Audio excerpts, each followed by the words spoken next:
ఓం సమర్థ సద్గురు శ్రీ సాయినాథాయ నమ. ఓం శ్రీపాద శ్రీవల్లభ స్వామినే నమ. 3వ అధ్యాయం. గురువుల అవ్యాజ కరుణ. అనంత, హే భగవంత, నీ లీలలు వర్ణింప ఆదిశేషుడైనా చాలడనగా నేను ఎంత స్వామి.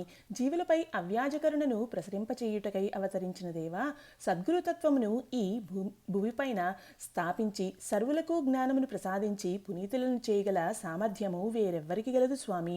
మాకు తమ దర్శన స్పర్శన సంభాషణాది భాగ్యమును కల్పించి మమ్ము ఉద్ధరించు దేవా. నీకు అనంతకోటి నమస్కారములు. సద్గురువులు ఘటనాఘటన సమర్థులు. ఆనాటి వశిష్ఠ మహర్షి దశరథ మహారాజుకు ప్రేరణనిచ్చి తమ తపశ్శక్తితో పుత్రకామేష్టి యజ్ఞకర్మ చేయించి శ్రీ మహావిష్ణువు భూమిపైన అవతరించుటకు కారణమైనారు. తన్మూలమున రాక్షస సంహారం జరిగి భూభారం తగ్గి శాంతి పరిరక్షణ జరిపించారు. ద్వాపరయుగంలో వేదవ్యాస భగవానుడు గాంధారి యొక్క గర్భము విచ్ఛిన్నమై 101 శకలములుగా విడిపోగా ఆ భాగాలన్నింటినీ నేతికుండలలో భద్రపరిచి తన అద్భుత తపశ్శక్తితో అన్నింటికీ రూపమును ప్రాణమును ప్రసాదించుటేగాక వారందరినీ మహాబలాఢ్యులుగాను వీరాది వీరులుగాను అగులాగాను అనుగ్రహించడం జరిగింది. గురువనగా బ్రహ్మ విష్ణు మహేశ్వరుల సమిష్టి రూపం అని నిరూపించినారు. కలియుగంలో సద్గురువుల అవసరం ప్రతి వ్యక్తికి ఉన్నదని బ్రహ్మదేవుడు కలి బ్రహ్మ సంవాదంలో సూచించారు. శ్రీపాద శ్రీవల్లభుల వారు జగద్గురువులై అవతరించారు కావున వారి లీలలు అమోఘం. వాటిని వినిపించి మమ్ము కృతార్థులను చెయ్యండని పూజ్య శ్రీ విఠల్ బాబా వారిని ప్రార్థించగా ఇట్లు ప్రారంభించినారు. శ్రీపాదరాయ సద్గురుత్తమ కార్యకారణ స్వరూప, నీ సంకల్పమే గురుభక్తి ప్రదీపన మొనర్చుటతో ప్రాచుర్యం పొందినది. నీ అడుగుజాడలలో నడుచుచున్న మా యొక్క సర్వరక్షణాభారము నీదే. నీవు పలుకుమన్న పలుకు పలికెదను. నీకన్నా అన్యము ఏదియూ లేదు. ఈ విశ్వస్వరూపుడవే నీవు. హే విశ్వరూప, మాపై నీ కరుణారసమును ప్రసరింపచేసి నీ లీలలను సంపూర్ణంగా దర్శింపచేయ వేడుచున్నాడి విఠలుడు అని కన్నులు మూసి ప్రార్థించి ఇట్లు చెప్పదొడంగెను.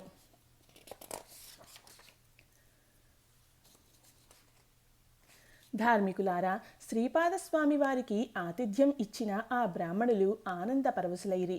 సాయంకాలము తమ అనుష్ఠానముల కొరకై శ్రీపాదుల వారు పశ్చిమ వైపునకు వెళ్ళగా వీరు ఉత్తర దిక్కునకు వెళ్ళి స్నానాదికములను ముగించుకుని గ్రామస్తులు పంపిన పాలు పళ్లతో ఆనాటి అల్పాహారమును ముగించిరి. శిష్యులందరూ వారి చుట్టూ చేరి ఆసీనులు కాగా గోవింద భట్ ఈ విధంగా తన ఆనందమును వివరించసాగాడు. మిత్రులారా, దత్త సాంప్రదాయ గురువులు మహాత్ములు అవధూతలు విచిత్రమైన రీతులలో శిష్యులను పరీక్షించుతారని గ్రంథాలలో చదివాను. మరియు శిష్యులు గురుతత్వము నెరిగి ఓర్పుతోనూ శ్రద్ధతోనూ భక్తితోనూ సేవిస్తేనే ఆ మహాత్ముల నిజతత్వము దర్శనము అనుగ్రహము సంపూర్ణంగా లభిస్తుందని చెప్పబడింది.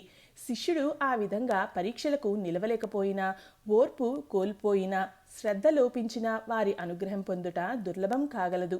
దత్తగురువులను ఆరాధించే శిష్యులు తమ సర్వస్వమును త్యాగం చేసి వారి సన్నిధిలో వినయము భక్తి ప్రేమ దయ సత్య వర్తనములతో నివసించాలి. సర్వజీవులయందు ప్రేమ అనుగ్రహము దయ కలిగి ప్రవర్తించాలి.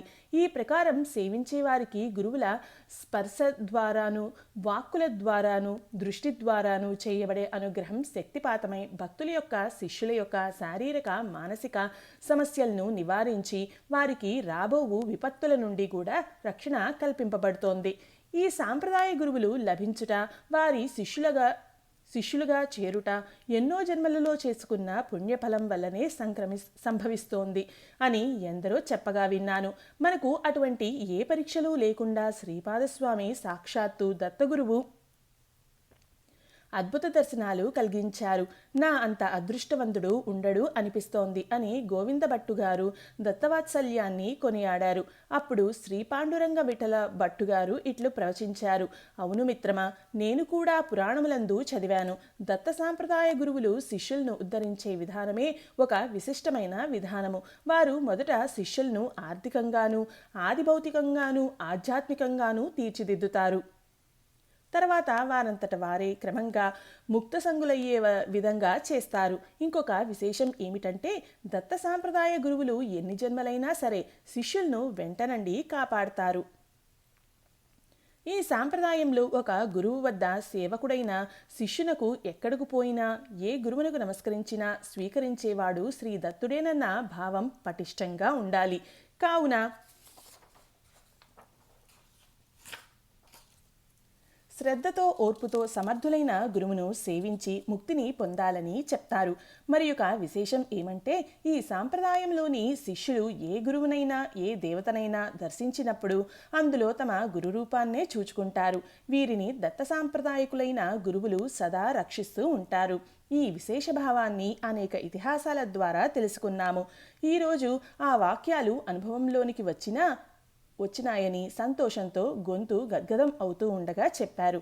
తర్వాత చిదంబర శాస్త్రి సత్యం సత్యం పునః పునః సత్యం అన్నట్లుగా, మిత్రులారా నిజమే, శ్రీ దత్తస్వామి దర్శనం బహు సులభమని కొందరు చెప్తారు.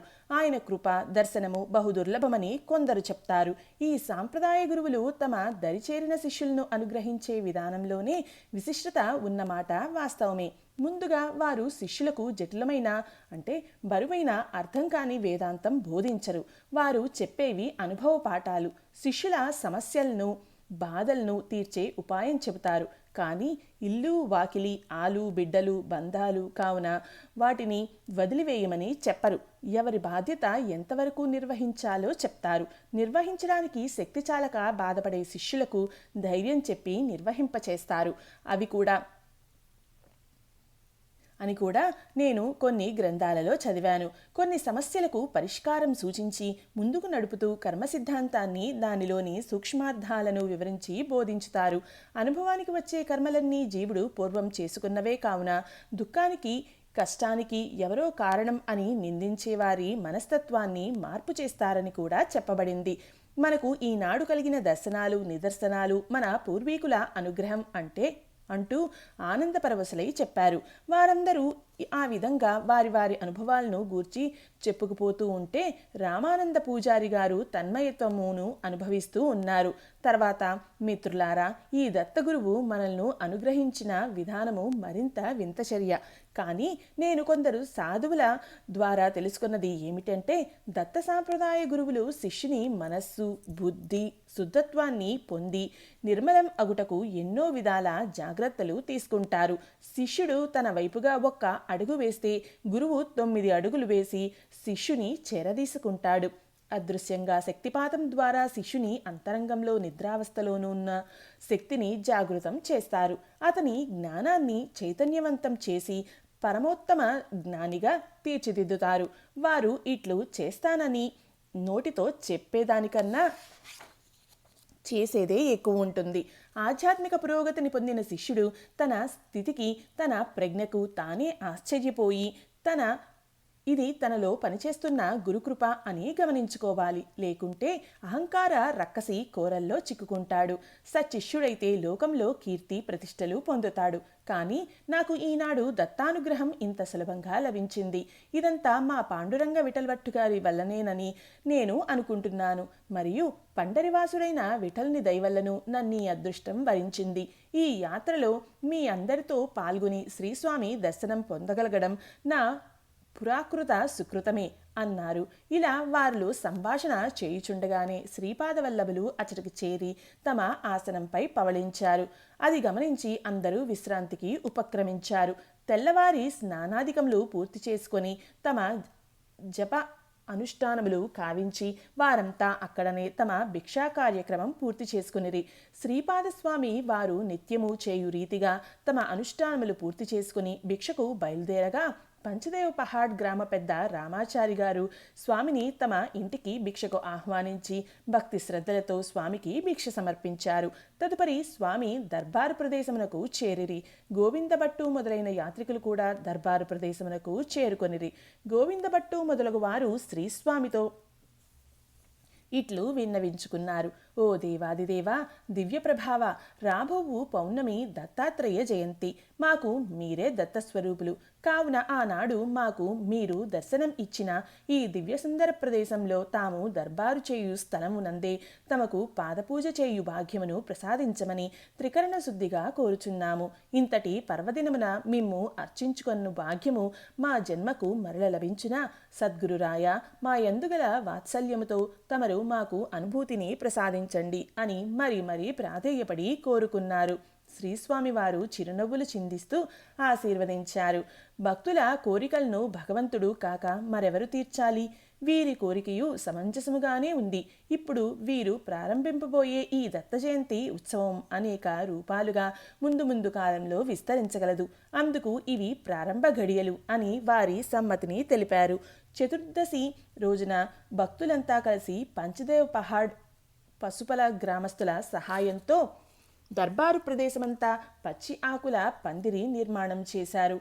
గోమయంతో నేలంతా అలికి రంగవల్లులతో అలంకరించారు. అనేకమైన పువ్వులు సేకరించి చక్కని వేదికను ఏర్పరిచారు. పంచపల్లవములతో అలంకరించారు. శ్రీస్వామి వారి పాదపూజకు కావలసిన వస్తు సామాగ్రి, సుగంధ ద్రవ్యాలు, పువ్వులు, పండ్లు మరియు పూజా పాత్రలు అన్నీ సమకూర్చుకొనిరి. గ్రామ పెద్దలు వెంటరాగా శ్రీ గోవింద భట్టు ప్రముఖులు శ్రీపాదస్వామి వారిని సభాస్థలికి ఆహ్వానించి తోడ్కొని వచ్చుటకు సూర్య నమస్కార శిల వద్దకు ఎదురేగిరి. శ్రీపాదుల వారు నిత్యానుష్ఠానము అనురించుకొని నదిలో నుండి బయటకు వచ్చి తాము నిత్యము కొలది సమయము నిలబడి చోటకు చేరగానే భక్త బృందము వారిని సమీపించారు. ఆ రోజున దివ్య తేజో సంపన్నమైన శ్రీ స్వామివారి ముగ్ధ మనోహర మంగళకాంతులు ఈను మందస్మిత వదనార విందమును దర్శించినంతనే వారందరికీ నిత్యము దర్శించు శ్రీస్వామివారి యందు ఈ రోజున ఒక అలౌకిక సౌందర్యం పొడగట్టినది. ఆ వచ్చిన వారందరూ క్షణకాలం కనురెప్పలార్పక అట్లే చూచు నిలిచిరి. శ్రీపాదస్వామి వారు సర్వజ్ఞులు కనుక వారిని పలుకరించి దత్తస్వామి పూజకు అన్నీ సిద్ధమైనవా అని అడిగిరి. గోవిందభట్టు తేరుకొని, స్వామి, అన్నీ సిద్ధపరిచితిమి. తమ రాకకై వేచియున్నాము. తమను ఆహ్వానించుటకై వచ్చి ఏదో తమకమునందు ఉండి మాట్లాడలేక నిలబడితిమి. స్వామి, తమరు ఈ దీనులను క్షమించవలనని శ్రద్ధాభక్తులతో వేడుకొనెను. శ్రీస్వామి చిరునవ్వు నవ్విరి. పండితులందరూ ఆహ్వానపూర్వకముగా ఉచ్చైస్వరంతో వేదపఠనము ఆరంభించిరి. వారు ముందు నడుచూ ఉండగా శ్రీస్వామి వారిని అనుసరించిరి. అట్లు శ్రీస్వామిని ఉత్సవ లాంఛనముగా దర్బారు స్థలమునందలి వేదిక వద్దకు తోడ్కొని వచ్చిరి. శ్రీస్వామి వారు ఆసీనులు కాబోచుండగా అందరూ చూచుచుండగా ఆసనముపై వ్యాఘ్రాజినము ఒకటి ప్రకటమైంది. తదుపరి శ్రీస్వామి దానిపై ఆసీనులైరి. ఆ దృశ్యము అక్కడ చేరిన భక్తులందరినీ ఆశ్చర్యచకితులను చేసినది. ఎవరూ వేయకుండానే ఆ వ్యాఘ్రాజినము అక్కడికి ఎట్లు వచ్చినదో ఎవరికి అంతు చిక్కలేదు. అప్పుడు గోవిందభట్టు శ్రీస్వామి వారిని సాక్షాత్ జగద్గురు శ్రీ దత్తస్వామిగా భావించి ధ్యాన, ఆవాహన, ఆసనాదికములను మహాసంకల్పము పఠించుచు నమక చమకములతో శ్రీస్వామి వారికి అర్ఘ్యపాద్యాదికములు సమర్పించి పాదాలను అభిషేకించిరి. గంధ పుష్ప మూలాలంకారములు చేసిరి. అర్చనానంతరము ధూపదీప నైవేద్య షోడశోపచార పూజను పూర్తి చేసిరి. వేదోక్త మంత్ర పుష్పమును పఠించి భక్తి జ్ఞాన వైరాగ్యములను ప్రజలందరిలోనూ కలిగించి సుఖశాంతులను ప్రసాదించు దత్తమూర్తికి నమస్కార శతములు సమర్పించిరి. శాంతి మంత్రములను పఠించిరి. గురుపూజానంతరము శ్రీవారికి పంచభక్ష పరమాన్నములతో భిక్షను అర్పించిరి. ఘనమైన సమారాధనము అక్కడ చేరిన వారందరికీ జరిపించబడెను. వచ్చిన వారందరూ తృప్తిగా భుజించిన పిమ్మట మిగిలిన పదార్థములు కృష్ణానదిలో జలాచరములకు అర్పింపబడెను.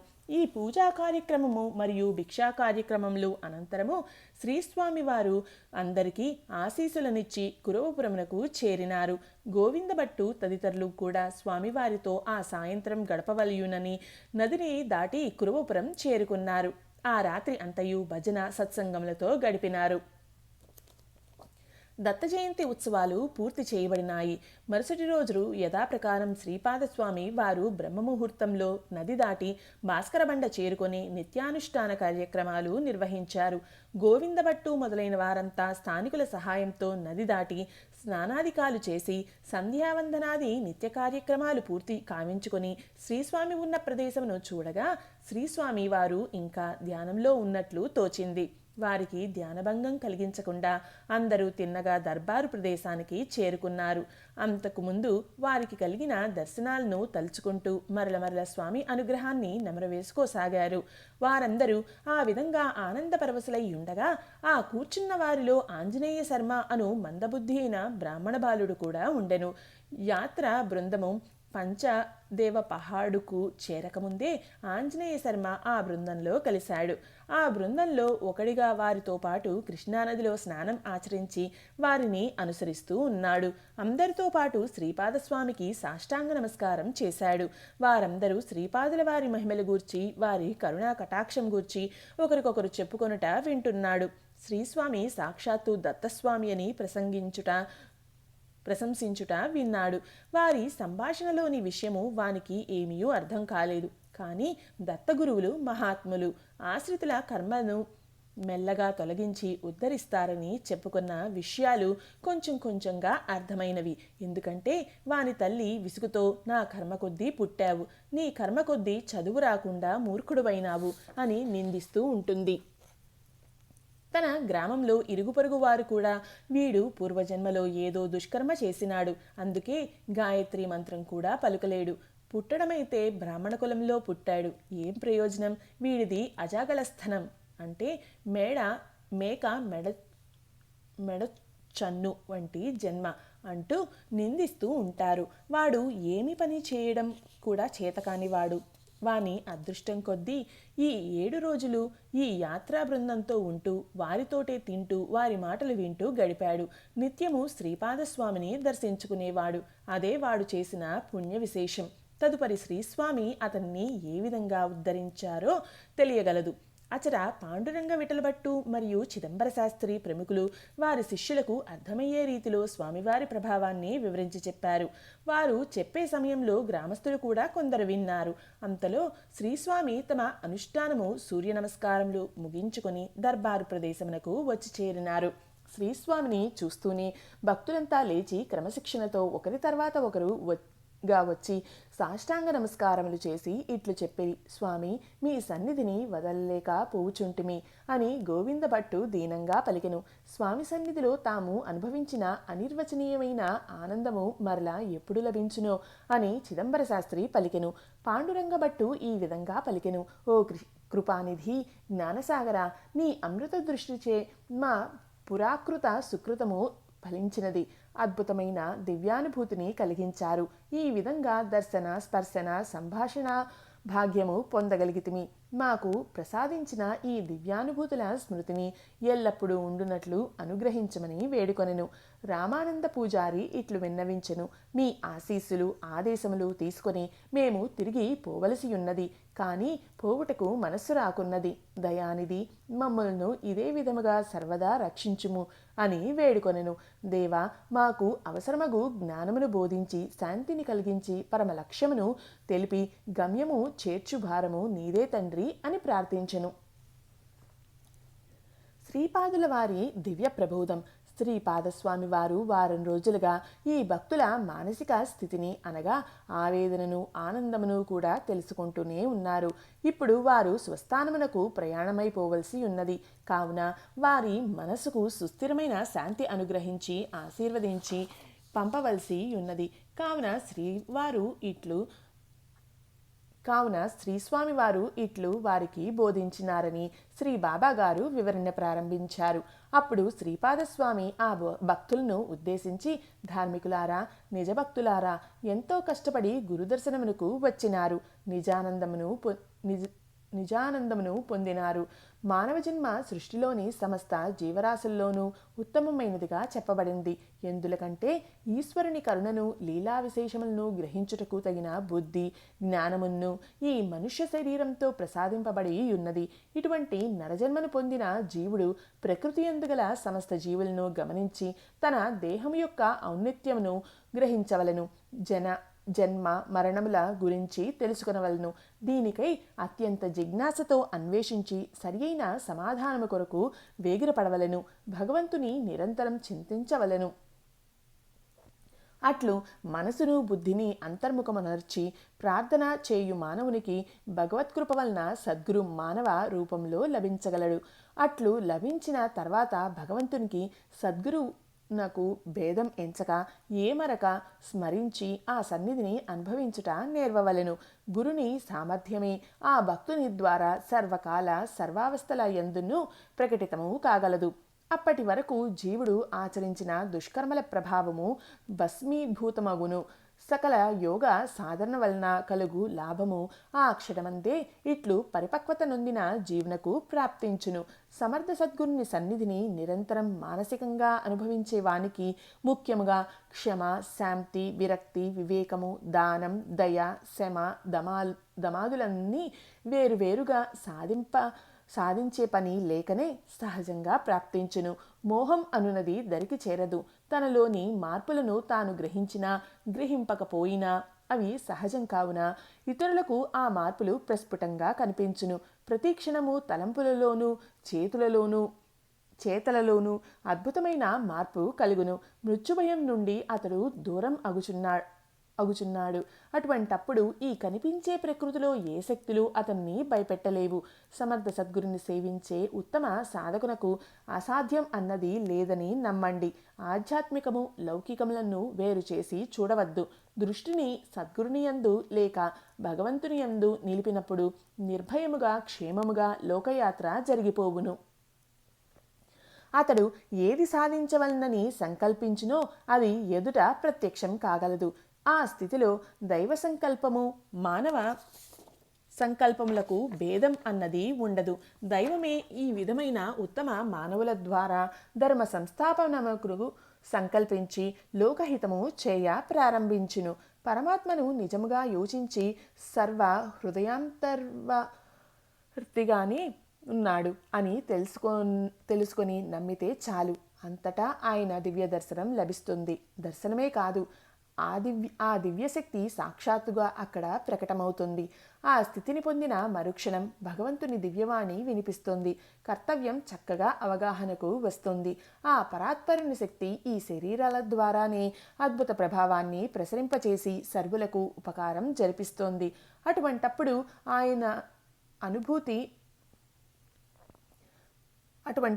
ఆ అనుభూతి తనయందే కాక ఎదుటివారి యందును ప్రభావమును చూపును. ఆ పరమాత్మ యొక్క నిగూఢ శక్తిని తన శక్తిగా భావించినచో అహంభావము చోటు చేసుకుని పతనమునకు దారితీయును. కాబట్టి నిరంతరం అహంకారాదూరులుగా ఉండి పరమాత్మ దివ్య చైతన్యముతో ఐక్యమయ్యుండుటయే కర్తవ్యము. స్వాభిమాన మానవ సంఘముచే పరిత్యజింపబడిన దీనులు, హీనులు, పాపులు, పతితులైన వారి ఎడల పరమాత్ముని కరుణ తప్పక కలుగును. అట్టి వారిని దైవ సాక్షాత్కారము, గురు సాక్షాత్కారమును పొందిన వారు తప్ప ఎవరు దయ చూడగలరు? కావున వారిపై అపార దయతో వ్యవహరించి ఓర్పు సహనంతో వారిని చేరదీసి వారి మార్గమును మళ్లించి దైవత్వం వైపునకు తిప్పవలనన్నదే దైవ సంకల్పం. పాపులను దైవం ద్వేషించునన్న తలంపును దూరీకరించి దైవప్రేమ వారిపై పుష్కలంగా ప్రసరించునని వారికి ఎరిగించవలను. అట్లు తెలిపినచో పాపులు, పతితులు దైవమునకు దగ్గరై తమ తమ ప్రవృత్తులను మార్చుకొనుటకు అవకాశం కలుగును. ఆర్తులు, అర్ధార్థులు, జిజ్ఞాసులు, జ్ఞానులు అను 4 విధములైన వ్యక్తులు పరమాత్మకు కావలసిన వారేనని భగవద్గీత వాక్యం ఉన్నది. కానీ సజ్జనులైన వారిలో మాత్రం పరమాత్మ తత్వం అన్నది పూర్తిగా ప్రస్ఫుటం కావటం లేదు. ఈ మార్పే ఇప్పటి కాలమాన పరిస్థితులను చక్కచేయుటకు కావలసి ఉన్నది. భక్తులారా, మీరు పొందిన ఇచ్చటి అనుభవాలు అనుభూతులు మీకు ఎల్లవేళలా శాశ్వతంగా లభించునుగాక. మీ జీవితాలను భగవంతుని సేవకులుగా రూపొందించుకొనుడు. నామస్మరణ చేసిన తోడనే నా కృప మీకు లభించగలదు. మానవుని ప్రాపంచిక జీవితము ఆనందధామముగా మలుచుకొనుటకు సృష్టిలో ఒకే మార్గము కలదు. అది నిస్వార్థ సేవ, భగవద్ ఆరాధన. దీనికై దేవయజ్ఞం, ఋషియజ్ఞం, పితృయజ్ఞం, నరయజ్ఞం, భూతయజ్ఞములను, పంచమహాయజ్ఞములు సూచింపబడినవి. ఇవి కాక దేవతారాధనము, తల్లిదండ్రుల సేవ, మహాత్ముల సేవ, అతిథి సేవ, సర్వజీవరాశులయందు భూతదయతో వర్తించుట అనునవి కూడా పంచయజ్ఞములే. వీటిని సక్రమంగా ఏ ఆశ్రమం వారైనా ఆచరించి తరించవచ్చును. బ్రహ్మచర్యము, గృహస్థము, వానప్రస్థము, సన్యాసము అని 4 ఆశ్రమముల వారిని భావము అని హితవాక్యములు ప్రవచించిరి. ఆ ప్రవచనములలో అద్భుతమైన ప్రబోధములు వారి మనసులకు ఎంతో ఆనందాన్ని, కర్తవ్య పాలనను, ధర్మ మార్గాన్ని అందించాయి. అందరూ ముగ్ధులయ్యుండగా గోకర్ణ క్షేత్రవాసి అయిన గోవిందభట్టు పారవస్యంతో దిగంబర దిగంబర, శ్రీపాదవల్లభ దిగంబర అంటూ పెద్దగా నామం చేస్తూ అందరితో పలికించాడు. వారితో శ్రీస్వామి వారు కూడా ఆ నామాన్ని బిగ్గరగా చేశారు. అందుకే అది అద్భుతమైన తారక మంత్రంగా రూపొందించినది. చివరకు అఖిలాండకోటి బ్రహ్మాండ నాయక రాజాదిరాజ యోగిరాజ పరబ్రహ్మ సమర్థ సద్గురు శ్రీపాద వల్లభస్వామికి జయము జయము అని జయనాదము చేశారు. శ్రీపాదస్వామి ప్రసన్న వదనులై వారందరినీ ఆశీర్వదించారు. ఆనాడు ఆ మహాభక్తుని నోటి నుండి అప్రయత్నంగా ఉచ్చరించబడిన ఆ దివ్యమంత్రము అంటే దిగంబర దిగంబర, శ్రీపాదవల్లభ దిగంబర నాటి నుండి నేటి వరకు అందరి చేత నిత్యం జపింపబడుతోంది. తదుపరి భక్తులకు తారక మంత్రంగా గోవిందభట్టు, చిదంబర శాస్త్రి గారుల ద్వారా ప్రచారం చేయబడింది. ఈ మంత్రజపం చేసి ఎందరో శ్రీదత్త దర్శనం పొంది తరించారు. నేడు ఈ దివ్యమైన మహామంత్రము సర్వజనులకు ఆధారమైనది. ఇటువంటి దివ్యమంత్రము మొదటిసారిగా పలికిన ప్రదేశమే శ్రీ పాదవల్లభుల దర్బారు ప్రదేశము. అది ఏ నేటి శ్రీక్షేత్ర శ్రీ వల్లభాపురము. కొలదిసేపట్లో పంచదేవ్ పహాడ్, పసుపల గ్రామ పెద్దలు అచటికి వచ్చారు. వారు కూడా ఆ నామం వింటూ ఆ భజనలో లీనమై కొంతసేపు నామం పలికారు. శ్రీస్వామి ఆపమని చేసైగా చేయగా అందరూ నిశ్శబ్దంగా కూర్చున్నారు. ఆయా గ్రామ పెద్దలను చూచి శ్రీస్వామి ఇలా అన్నారు: మీరు ఏ పని మీద వచ్చినారు అని ప్రశ్నించగా వారు, స్వామి, ఈ రోజున మీకు ఈ యాత్రికులకు భిక్ష ఏర్పాటు చేయుటకు మీ అనుమతి కోసమై వచ్చినాము. మా యందు దయించి తాము అంగీకరింపవలసిన దని ప్రార్థించిరి. శ్రీస్వామి చిరునవ్వు నవ్వుచూ, నాయనలారా, ఇది ఎంతో పుణ్యప్రదమైన కార్యక్రమము. అన్ని దానముల కన్నా అన్నదానము చాలా గొప్పదని శాస్త్రములు ఘోషిస్తున్నవి. మీ అభీష్టం ప్రకారమే చేయుడని ఆజ్ఞాపించిరి.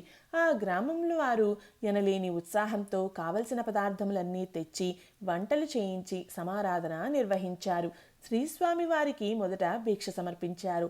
శ్రీపాదస్వామి వారికి దక్షిణ సమర్పించుటకై వారు ప్రయత్నించుచూ ఉండగా శ్రీస్వామి వారు, ఇది కాదు, నేను మీ నుండి కోరుకునే దక్షిణ శ్రద్ధ, ఓర్పు మాత్రమే అన్నారు. తదుపరి అందరూ తృప్తిగా భుజించారు.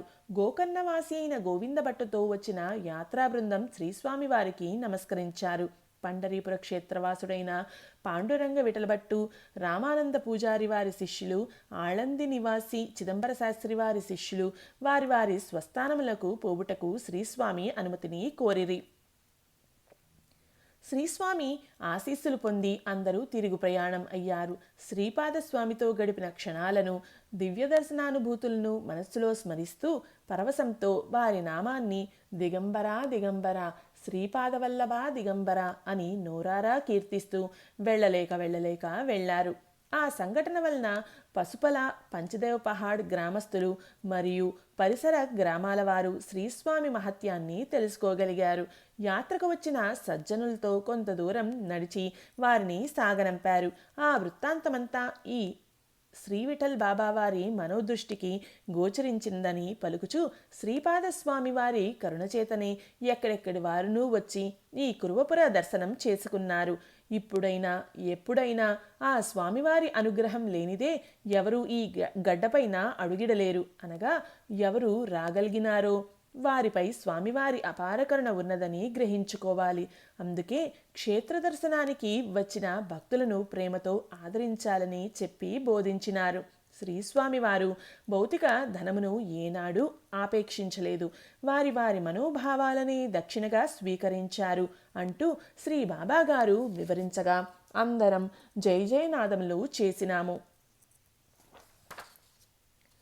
ఇది 3వ అధ్యాయం సంపూర్ణం. ఓం సమర్థ సద్గురు శ్రీ సాయినాథాయ నమః. ఓం శ్రీపాద శ్రీవల్లభాయ నమః.